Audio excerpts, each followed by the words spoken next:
Messieurs, bonjour, il est 12h GMT, bienvenue dans le grand journal de la RFM à la mise en onde Aliouba. Souleymane Niang. Au sommaire de cette édition, l'hommage de la nation sénégalaise à Ousmane Tanor Dieng, le président du Haut Conseil des collectivités territoriales, sera inhumé cet après-midi dans son village natal de Nguéniène. Le président Macky Sall à l'accueil du corps. Honneur militaire et forte mobilisation des parents, amis militants et sympathisants. Nous étions au départ des cortèges et nous nous rendrons à Nguéniène pour suivre les préparatifs de ces funérailles. 10 ans de travaux forcés au lieu des 20 ans auxquels il avait été condamné en première instance. Le policier Sid Mohamed Bouraleb bénéficie d'une réduction de peine devant la cour d'appel de Dakar dans l'affaire du meurtre de l'étudiant Bassirou Faye en 2014. La défense annonce un pourvoi en cassation. Guy Marius Sagna devant le procureur. L'activiste a été entendu hier par les gendarmes. Aucune infraction ne lui a été notifiée pour l'instant. Qu'en 2019, J-2, veillée d'armes dans la tanière et effervescence dans le camp des supporters. À suivre notre reportage sur le kit du parfait supporter. Binta Diallo, bonjour. Bonjour Souleymane. Avec vous, le menu du journal international. Issue politique au Soudan, l'armée et l'opposition trouvent un consensus après une nuit entière de discussions. Partage du pouvoir en rotation. Ebola dans la deuxième grande ville de la RD Congo. Un mort à Goma hier. L'OMS évalue la portée de l'épidémie aujourd'hui. Et encore des hommages à l'endroit du Zoulou blanc Johnny Clegg, emporté par un cancer hier mardi. Nous reviendrons sur son concert de Dakar, c'était en 1986. À tout à l'heure, Binta Diallo. Georges Déthié Diop viendra nous présenter la revue de la presse du jour. À suivre également la chronique du jour et puis le journal de la CAN, comme tous les jours depuis le début de la compétition. Youssouf Bodian, bonjour. Bonjour Souleymane. Tunisie, Nigeria pour une place sur le podium et une médaille de bronze. Les deux sélections s'affrontent à 19h pour la petite finale. La préparation se poursuit pour les Lions du Sénégal qui s'entraînent à nouveau cet après-midi. Toutes les nouvelles du Caire avec nos envois spéciaux. Dans la page Souvenir, Pape Fall, défenseur tutélaire lors du match Algérie-Sénégal à la CAN 90, nous parle de cette demi-finale. Et puis le rendez-vous avec Abdoulaye Diaw qui va nous parler des entraîneurs africains qui ont réussi avec leur sélection nationale. Cissé et Belmadi qui vont donc s'affronter en finale. Sont donc des exemples parmi ces entraîneurs qui ont réussi avec leur sélection. Youssouf Bodian, merci, à tout à l'heure.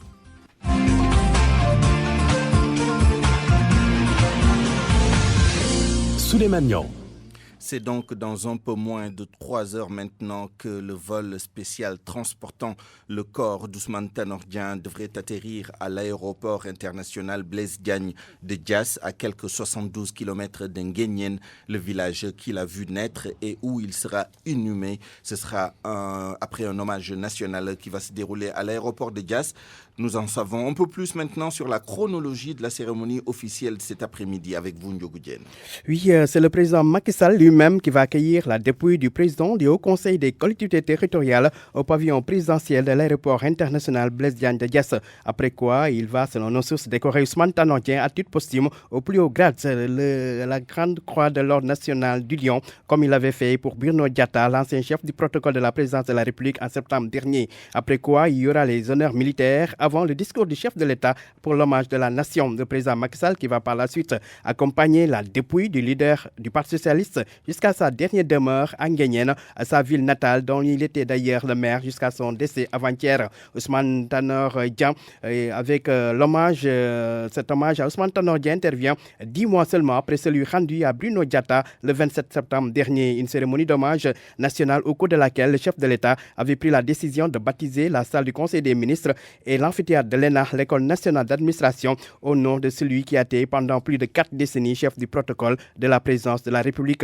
Avant Bruno Diatta, 3 autres personnalités avaient eu droit à l'hommage de la nation. Il s'agit de Lamine Gueye, ancien président de l'Assemblée nationale à son décès en 1968, du président Léopold Sédar Senghor en 2001 et de Momar Tall Cissé en 1987. Momar Tall Cissé, ancien ministre du Tourisme sous le régime d'Abdou Diouf, qui est décédé alors qu'il était en mission à l'étranger. Ousmane Tanor Dieng sera donc la 5e personne à entrer au panthéon des grands hommes de la nation sénégalaise. El Hadj Ndiogou Diène en direct avec nous dans ce studio. Merci. Après Après l'hommage de la nation, le cortège va s'ébranler vers le village où feu le président du HCCT et secrétaire général du Parti socialiste a vu le jour il y a 72 ans. Ousmane Tanor Dieng sera inhumé près des siens, Nguéniène, où les préparatifs vont bon train. En direct avec nous, l'un de nos envoyés spéciaux, Abdourahmane Diallo, bonjour. Bonjour Souleymane. Comment se déroulent donc ces préparatifs des funérailles au niveau local donc de Ousmane Tanor Dieng? Comme vous l'avez dit tout à l'heure, actuellement nous sommes dans la maison familiale d'Ousmane Tanor Dieng. Toutes les dispositions sont prises pour le bon déroulement des funérailles.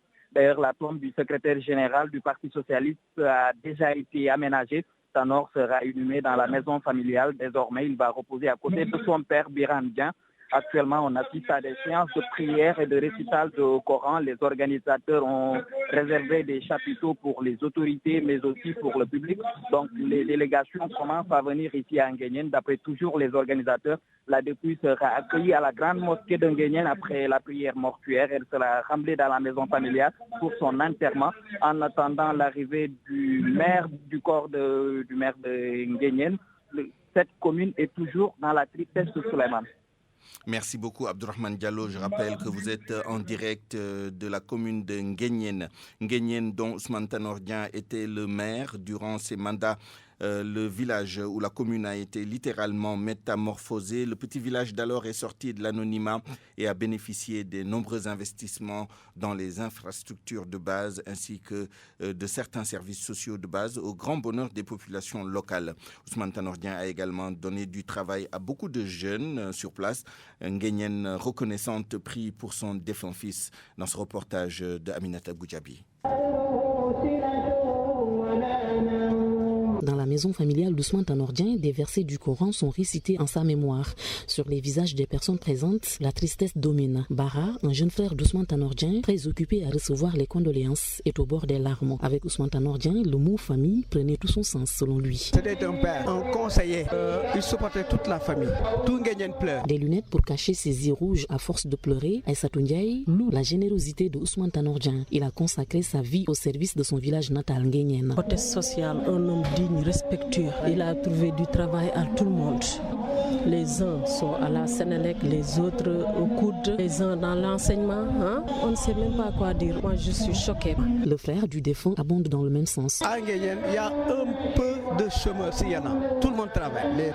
Les pèlerinages à la Mecque, Rome, même cette année, pendant qu'il était malade, il a envoyé des billets pour des pèlerins qui doivent aller à la Mecque cette année. Pour les plus jeunes, Ousmane Tanor Dieng était avant tout une idole. Pierre-Michel John est enseignant à l'école élémentaire de Nguéniène, où Ousmane Tanor Dieng a fait ses humanités. Donc ce fut vraiment un leader charismatique pour nous. Alors il réglait pratiquement toutes les difficultés qu'on rencontrait ici dans le village. Et la route, l'électricité, le CM, le forage, le lycée, tout a été créé par lui. Et si le président du Haut Conseil des collectivités territoriales est tant aimé en Nguéniène, c'est parce qu'il est resté attaché à ce village. Il était toujours là, il n'aimait que Nguéniène. C'est pourquoi il avait demandé que sa dernière demeure soit à Nguéniène. Une volonté qui sera respectée. Ousmane Tanor Dieng sera inhumé cet après-midi dans la maison qu'il a vu naître il y a 72 ans. Et puis, je vous le disais tout à l'heure, de nombreux cortèges se sont ébranlés de Dakar et d'autres parties du pays pour converger vers l'aéroport international Blaise Diagne, puis Nguéniène. La maison du Parti socialiste, l'un des points de départ, c'était la mobilisation ce matin. 10 bus ont été mis à la disposition des militants et sympathisants du défunt. Ils sont nombreux sur place, destination Nguéniène donc, pour accompagner leur secrétaire général jusqu'à sa dernière demeure. Difficile pour ces militants, amis et sympathisants de passer cette douloureuse épreuve au siège du PS. Voici le reportage de Koumba Sandiane Faye. Je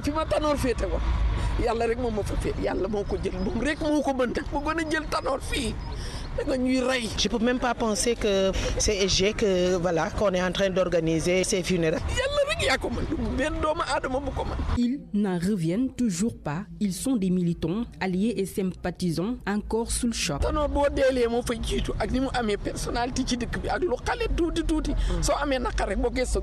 Ils sont nombreux à venir à la maison du Parti socialiste ce mercredi, jour d'enterrement de l'ancien patron des lieux, où 10 bus de 32 places sont déjà sur place pour allier Nguyen. Juliette Zenga est députée socialiste. Nous, à Dakar, ici, nous sommes 19 coordinations pour l'accompagner et aussi d'autres gens, des sympathisants qui ne sont même pas membres du parti. Mais en tout cas, il y a 10 bus qui sont diligentés ici, d'autres au niveau du siège de l'APR sur la route de Ouakam. Donc tout le monde, en tout cas, est en train de s'organiser pour hier. Une forte mobilisation de militants, lesquels comptent l'accompagner à sa dernière demeure. Adja Hadi Diouf est la présidente de la coordination Biscuiterie.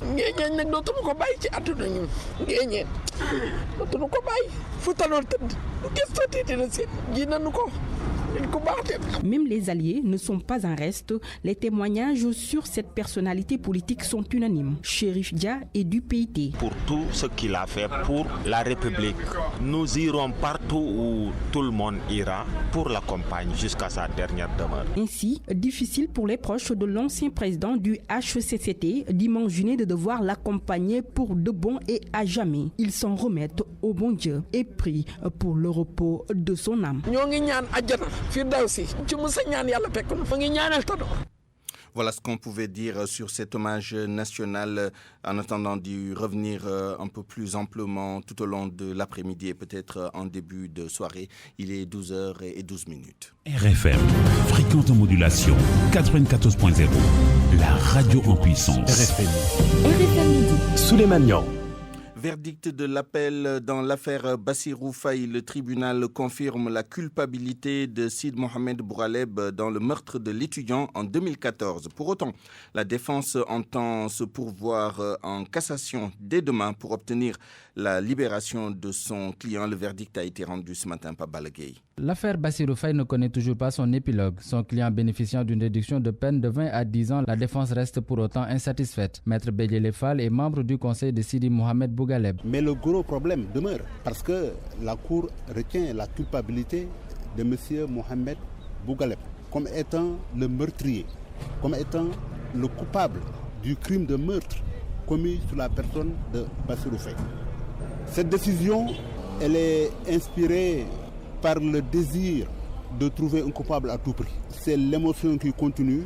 Comme en première instance, on a condamné Bouhaleb non pas sur la base de preuves formelles, mais sur la base d'un artifice, d'un faisceau prétendument d'indices. Mais ce faisceau d'indices ne tenait même pas la route. Décidé à voir son client libre de toute poursuite, leur dernier recours se pourvoir en cassation. La solution qui reste à notre disposition, c'est dès demain.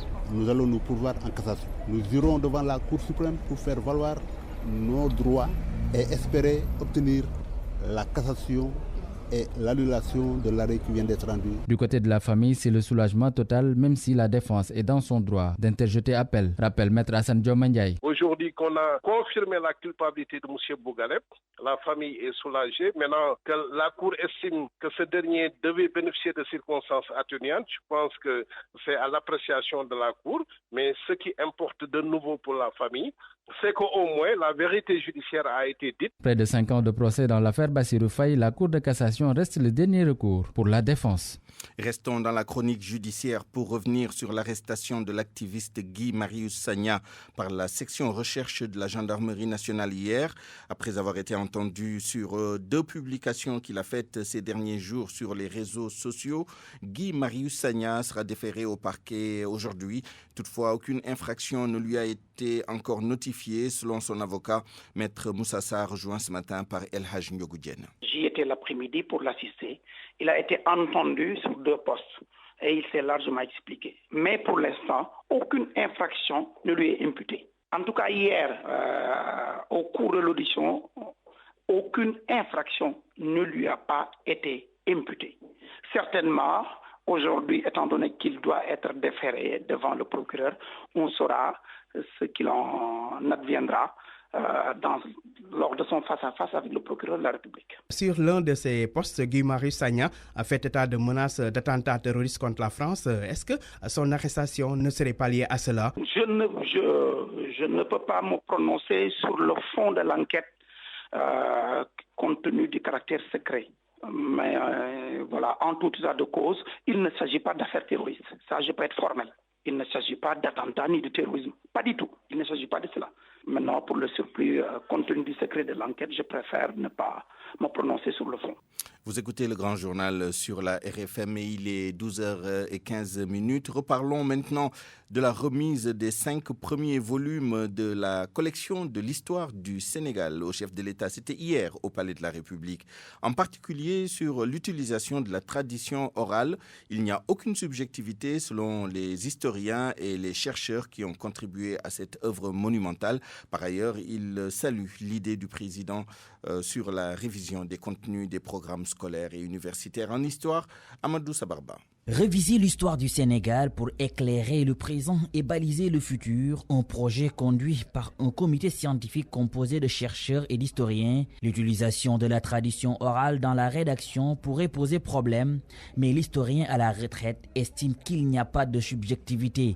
Maurice Ndene-Baror. En tant qu'historien, avec l'esprit scientifique qui doit animer tout historien, je ne parlerai pas de subjectivité. Moi, je dirais peut-être que c'est une histoire qui parfois est sentimentale, parfois est partisane ou partielle ou partiale. Subjectivité, oui, selon l'égyptologue Mamadou Kane pense que les membres du comité de pilotage sont bien outillés avec des techniques d'analyse. Mais il y a des méthodes d'analyse de cette tradition orale qui nous permettent de revenir aux faits de façon fondamentale. Je pense que toutes ces précautions ont été prises. Chaque société aussi réinterprète les faits en fonction de contexte et de réalité. Réviser des contenus des programmes scolaires et universitaires en histoire, un souhait du chef d'État Macky Sall, une nécessité, dit Mamadou Kane. Nous avons hérité d'un système éducatif de la colonisation et au moment où on parle de renaissance culturelle, il est important qu'on s'inspire un peu plus de notre histoire. Il nous faut forger l'homo sénégalensis et on ne peut le faire qu'en nous inspirant de notre histoire, de notre vécu, de nos sociétés. Le projet devra déboucher sur la publication de 26 volumes de 500 à 800 pages. RFM. L'actualité internationale. À 12h16 au Soudan, où un accord de partage du pouvoir a été trouvé. Binta Diallo, bonjour. Bonjour Souleymane, vous l'avez dit, entre les militaires au pouvoir et l'opposition, d'intenses discussions toute la soirée d'hier ont conduit à un accord de partage du pouvoir sur une durée de plus de 3 ans au Moukalsoumli. Mohamed Hamdan Hemeti, chef adjoint du Conseil militaire au pouvoir du Soudan, a déclaré que c'était un moment historique pour le Soudan. Les militaires avaient pris le pouvoir en avril après avoir déposé Omar el-Béchir. Dans les affrontements avec les militaires qui sont devenus mortels, les manifestants avaient exigé la mainmise de l'armée sur les civils. Les pourparlers entre les militaires qui pourraient faire l'objet de poursuites après les violences survenues réclamaient l'immunité des militaires. Selon la protestation, les militaires qui pourraient faire l'objet de poursuites après les violences survenues pendant les manifestations réclamaient l'immunité absolue. Les deux parties sont convenues de procéder à une rotation du contrôle du Conseil souverain. L'échelon supérieur du pouvoir du Conseil souverain de l'échelon supérieur du pouvoir pendant un peu plus de 3 ans. Un deuxième accord sur les questions constitutionnelles devrait être finalisé vendredi. L'Organisation mondiale de la santé évalue l'épidémie d'Ebola qui a fait un mort à Goma. Une évaluation prévue aujourd'hui. L'Organisation mondiale de la santé fait le point sur la portée de l'épidémie d'Ebola en République démocratique du Congo. Le virus qui s'est emparé de la deuxième ville du pays, Goma, a enregistré un mort, Pape Besdiba. Pour cette réunion d'aujourd'hui, il s'agira pour l'OMS de se demander s'il faut élever l'épidémie d'Ebola au rang d'urgence de santé publique de portée internationale. Ebola a tué depuis l'été dernier 1668 personnes. Il y a un peu plus de mois, 2 cas ont été enregistrés en Ouganda, à Goma, en République démocratique du Congo. Ebola a déjà tué un pasteur en mission et l'on craint un risque de propagation de l'épidémie dans cette région des Grands Lacs, d'où l'importance pour le directeur général adjoint de l'OMS, Ibrahim Sosefal, d'évaluer le niveau de risque selon les critères du règlement sanitaire international. La situation doit être pour cela grave, soudaine, inhabituelle ou inattendue avec des répercussions pour la santé publique au-delà des frontières nationales de l'État touché. Le 14 juin déjà, la réponse de l'OMS avait été négative. On l'appelait le Zoulou blanc au lendemain du décès de Johnny Clegg. Pluie d'hommages encore ce matin. Au lendemain de l'annonce de son décès, Souleymane, les hommages à Johnny Clegg se multiplient. Le Zoulou blanc est un héros national en Afrique du Sud grâce à son combat contre l'apartheid. C'est l'un des artistes sud-africains les plus populaires. Anna Rocha revient sur le concert qu'il a tenu à Dakar. C'était en 1986.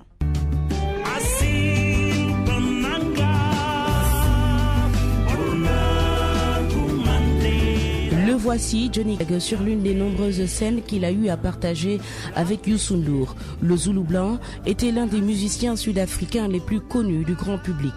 Le journaliste culturel Aboubacar Demba Sissoko explique pourquoi. Il doit sa popularité au fait que c'était peu commun dans l'Afrique du Sud, marquée par la politique ségrégationniste de l'apartheid, qu'un artiste blanc décidait de faire un mélange entre son héritage occidental et les racines africaines. Dans le cadre de cette lutte contre le système ségrégationniste en Afrique du Sud, Johnny Clegg a participé à plusieurs concerts à travers le monde, dont un ici à Dakar. C'était en 1986. C'était 1 an et demi après qu'on a proclamé l'apartheid, crime contre l'humanité à l'ONU.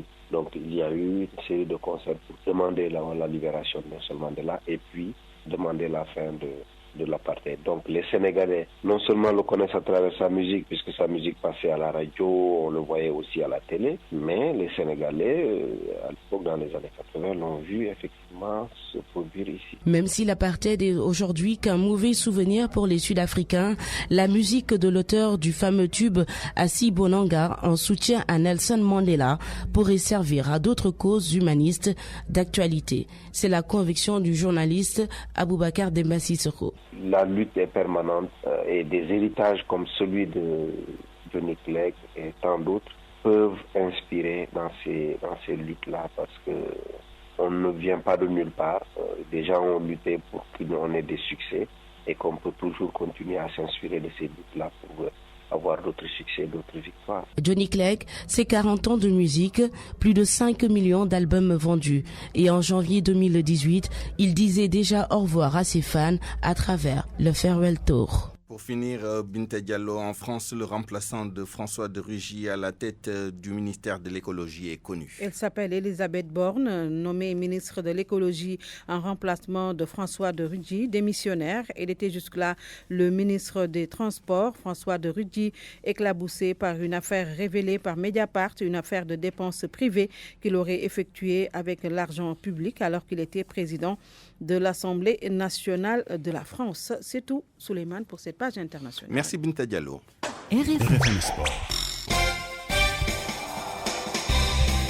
L'actualité des sports avec les Lions du karaté, médaillés d'or au dernier championnat d'Afrique qui veulent être reçus par la première dame. L'équipe nationale de karaté est arrivée hier dans la soirée à l'aéroport Blaise Diagne. À l'accueil, il y avait Abdou Diouf Diagne.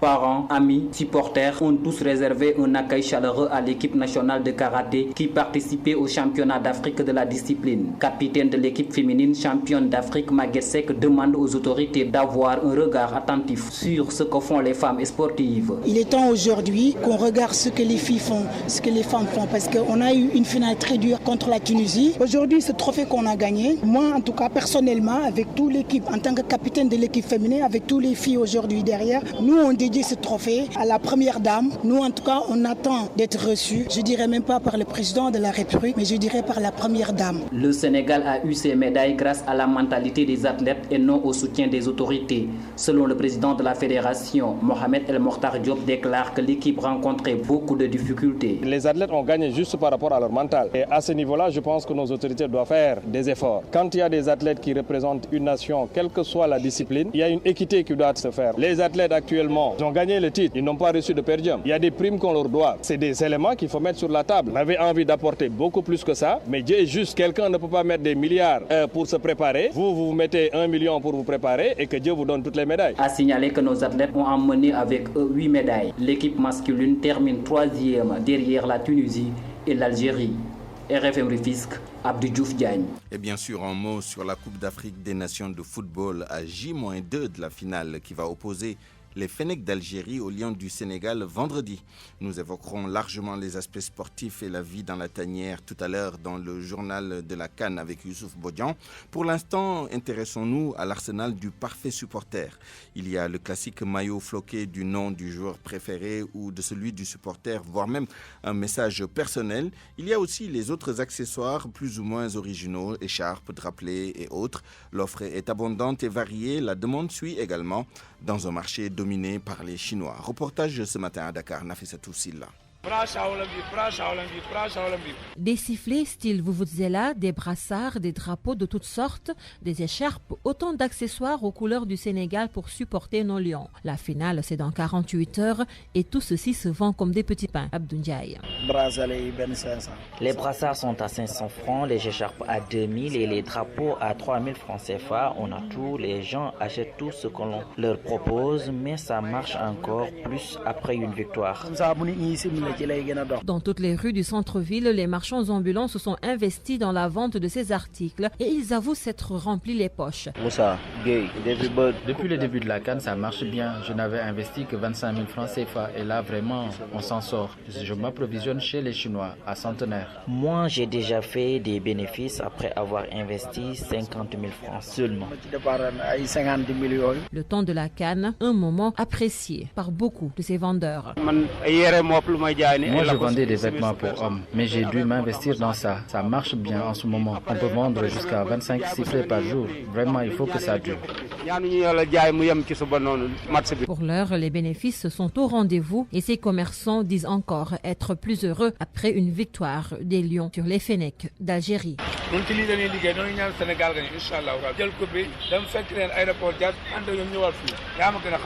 RFM, la chronique du jour. À midi et 26 minutes, la chronique du jour est signée Mbaye Sidi Mbaye. Commençons par un flotillage de déclarations réalisé jeudi dernier par le quotidien dakarois L'As après la victoire des Lions sur le Bénin. Aliou Cissé, entraîneur des Sénégalais. Nous espérons jouer la grande finale. Une promesse humble, habillée et exprimée sous forme de requête à l'adresse du divin créateur. Comme pour lui répliquer, Pape Alioune Ndiaye, le milieu de terrain, propose avec sagesse de continuer le travail pour atteindre le but commun. Idrissa Gana Gueye, auteur du but victorieux contre le Bénin, ce qui lui a valu sa deuxième distinction d'homme du match dans cette CAN du Caire, fait dans le registre modeste en ajoutant « J'essaie de faire de mon mieux pour aider mon équipe ». Le défenseur Lamine Gassama propose de se remobiliser et de continuer le travail. Sadio Mané, quant à lui, leader technique reconnu de cette armada joyeuse et sérieuse, rappelle à tout le monde que la mission est de ramener la coupe au Sénégal. Le mot fétiche, la mission, sorti sans effort de la bouche d'un footballeur, de quelqu'un dont on attend ce résultat, est symptomatique de l'état d'esprit combatif, conquérant même, qui anime toute la fratrie. Oui, le Sénégal attend la coupe, évidemment, avidement, passionnément, mais dignement. La CAN réunit l'élite du football africain dans sa globalité, sa générosité sportive, sa capacité d'endurance et même de fraternité avec l'adversaire qui vient peut-être de vous envoyer lourdement au sol pour prolonger son action. Un sportif est forcément altruiste quelque part. Il y a quelques jours, une image m'a beaucoup impressionné. Sadio Mané qui a rejoint son ami béninois pour le réconforter après la victoire du Sénégal. C'est cela la lettre, la marque indélébile de l'esprit sportif. Et pour couronner toutes ces manifestations fraternelles, après l'élimination de la Tunisie, Alain Giresse et un paquet de joueurs sénégalais ont confirmé par leurs embrassades, congratulations et célébrations que le sport vraiment évacue les sentiments mesquins.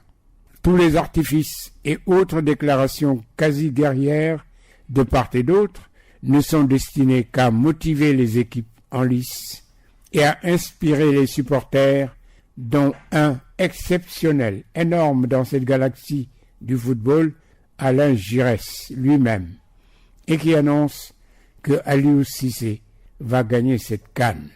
Quoi qu'il en soit, tout le monde veut, souhaite et prie pour la victoire du sport éternellement, à la limite de la vie humaine. Il est 12h31. Merci Mbaye Sidi Mbaye pour cette chronique du jour. RFM, la presse du jour.